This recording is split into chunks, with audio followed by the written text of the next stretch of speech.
आज आहे रथसप्तमी, प्रकाशाचा, श्रद्धेचा आणि नवचैतन्याचा पवित्र दिवस। आजच्या दिवशी सूर्यदेव आपल्या तेजस्वी रथातून सप्त अश्वांसह आकाशमार्गे प्रवास करतात। अंधाराला मागे टाकत जीवनात ऊर्जा, उष्णता आणि आशा पसरवतात। मराठी संस्कृतीत हा दिवस केवळ एक धार्मिक विधी नाही, तर निसर्गाशी जोडलेली आपली ओळख आहे, परंपरेतून जपलेली श्रद्धा आहे। कडधान्य म्हणजे शेतकऱ्याच्या मेहनतीचं आणि सूर्यप्रकाशाचं फलित, त्यामुळे कडधान्याची पूजा म्हणजे सूर्यदेवाला आणि अन्नदात्याला धन्यवाद देणं। आज मी सुद्धा ही पूजा करत आहे, मनात कृतज्ञता, डोळ्यात श्रद्धा आणि हात जोडून सूर्यदेवाला वंदन। कारण ज्याच्या प्रकाशावर आपलं संपूर्ण जीवन अवलंबून आहे, त्याला आठवणं, त्याच्या प्रती नम्र राहणं हे अगदी महत्त्वाचं आहे।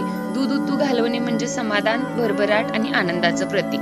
घरात सुख समाधान नांदावं, आयुष्य नेहमी भरलेलं राहावं ही त्यामागची भावना। दूध जसं उतू जातं तसंच आपल्या आयुष्यातही आनंद, प्रेम आणि सकारात्मकता ओसंडून वाहो अशी प्रार्थना। ही सगळी पूजा, हे विधी आपल्या मराठी परंपरेचं जिवंत रूप आहेत। काळ बदलतो, पिढ्या बदलतात, पण अशा सणांमुळे ओळख, माती आणि आपली संस्कृती टिकून राहते। परंपरा जपणं म्हणजे मागं जाणं नाही, तर आपल्या मुळांशी घट्ट जोडून पुढं जाणं होय।